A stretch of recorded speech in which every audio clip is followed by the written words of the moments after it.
Let's explore the 14-marker question about the Bengal partition and the reasons for its reversal.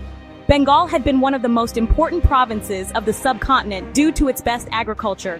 British government spent a lot of power and money to administrate Bengal, but ultimately they decided to divide it in 1903.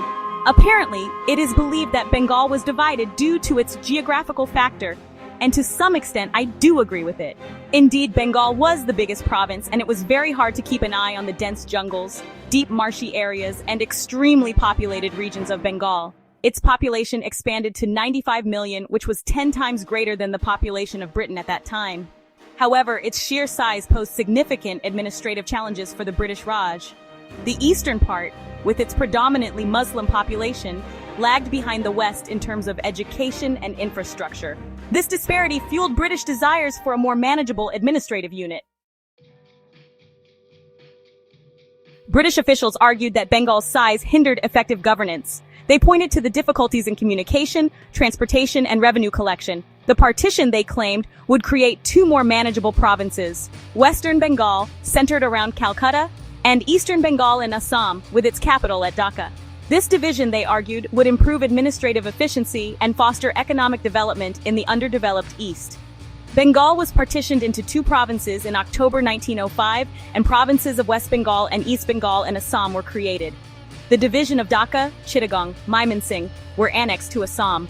After the partition was enforced, it transpired that West Bengal had a Hindu majority population, while East Bengal and Assam had a Muslim majority population. The emergence of a Muslim majority province pleased the Muslim because it gave a chance for progress of the Muslim community in fields of education, jobs in government services and commerce. Under United Bengal, the province was dominated by Hindus who were better educated, economically better off, and more well organized, while Muslims lagged behind in every field. The Hindus of Bengal bitterly opposed the partition and blamed the British that the partition had been enforced with sinister motives. In fact, the Hindu businessmen of Calcutta feared a reduction in their income and profits.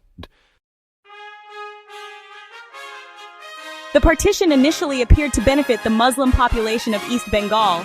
They constituted the majority in the newly formed province and hoped for greater representation in government and the civil service. Muslim leaders like Nawab Salimullah Khan of Dhaka saw partition as an opportunity to uplift their community from its backwardness. The partition promised increased educational opportunities and economic development, potentially bridging the gap between Hindus and Muslims in terms of prosperity and influence. Section 4. Hindu opposition and the rise of nationalism. The partition, however, sparked widespread outrage among Bengal's Hindu population. They perceived it as a blatant attempt to divide and rule, weakening the nationalist movement that was gaining momentum. Economically, Hindus dominated businesses and professions in Calcutta, and they feared losing their economic influence in the predominantly Muslim East. Moreover, the partition was seen as a blow to Bengali cultural and linguistic unity. It fueled a surge in nationalist sentiment, finding expression in mass protests, boycotts of British goods, and the rise of revolutionary groups. Section 5. Reversal and the shifting sands of power. The intensity of the opposition took the British by surprise. The Congress Party, under the leadership of Gopal Krishna Gokhale and Surendranath Banerjee, played a pivotal role in mobilizing public opinion against the partition. The Swadeshi movement promoting indigenous industries and self-reliance gained traction. Faced with mounting pressure both in India and from within Britain, the government decided to annul the partition in 1911. Bengal was reunited, and the capital was shifted to Delhi, symbolizing a new phase in the British Raj's relationship with India.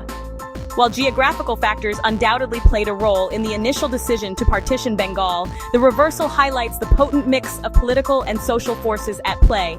The partition, intended as an administrative measure, ignited nationalist sentiments and exposed the deep communal divisions within Indian society.